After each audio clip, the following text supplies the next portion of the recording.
পদ্ম শিবিরের টার্গেট ২৬-এর বিধানসভা। নবান্ন দখলের স্বপ্ন দেখছেন শ্রমিক, শুভেন্দু, সুকান্তরা। কিন্তু উত্তরে আপাত শক্ত ঘাঁটি কি ক্রমশই হাতছাড়া হচ্ছে পদ্ম শিবিরের? এই প্রশ্ন উঠতেই ত্রাণেই পরিত্রাণ খুঁজছে বঙ্গ বিজেপি। কিন্তু রাজ্য বিজেপির পাশে কি নেই কেন্দ্রীয় নেতৃত্ব? কারণ ত্রাণ দিতেও এবার বাক্স হাতে অনুদান সংগ্রহ করতে বেরোতে হচ্ছে কেন্দ্রীয় প্রতিমন্ত্রী থেকে নেতাকর্মীদের, তাও আবার বামেদের দেখানো পথে।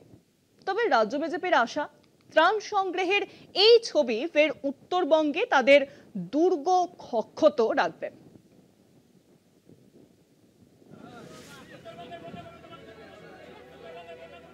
এই ছবি দেখলে মনে হতেই পারে কতটা মানবিক গেরুয়া শিবির, কিন্তু এই ছবির চুলচেরা বিশ্লেষণ করলে বোঝা যাবে কতটা জলে ডুবে বঙ্গ বিজেপি।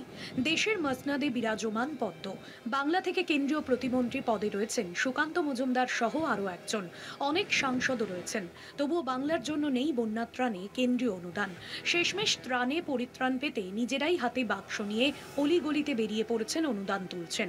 জনগণের থেকে তোলা এই টাকাই পদ্ম ব্যানারে চলে যাবে উত্তরের বন্যা দুর্গতদের হাতে।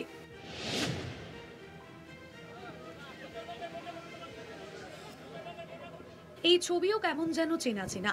আসলে এই ফরম্যাট তো ৩৪ বছর বাংলায় শাসনে থাকা বামেদের। তাহলে কি সবুজ মুছে গেরুয়া ঝড় তুলতে লালের পথেই হাঁটছে পদ্ম শিবির? রাজ্য শাসক দলের বরাবরের অভিযোগ কেন্দ্রীয় বঞ্চনার। এই ছবি কি সেই সত্যতাই প্রমাণ করে না? উত্তরবঙ্গের বিপর্যয়ে গোটা দেশ যখন মর্মাহত, তখন সামান্য ত্রাণের জন্য কোনো অনুদান আসেনি কেন্দ্রের তরফে। অথচ জনরোষের মুখে পড়ায় চটেছে দিল্লি নেতৃত্ব। বাংলায় আসতে শুরু করেছেন দলে বলে। তাহলে ত্রাণের নামে বঙ্গ রাজনীতির এই নতুন প্যাটার্ন কি ভোট অঙ্কের নয়া হিসেব বোঝাচ্ছে? প্রশ্ন রাজনৈতিক মহলের। কলকাতা টিভি।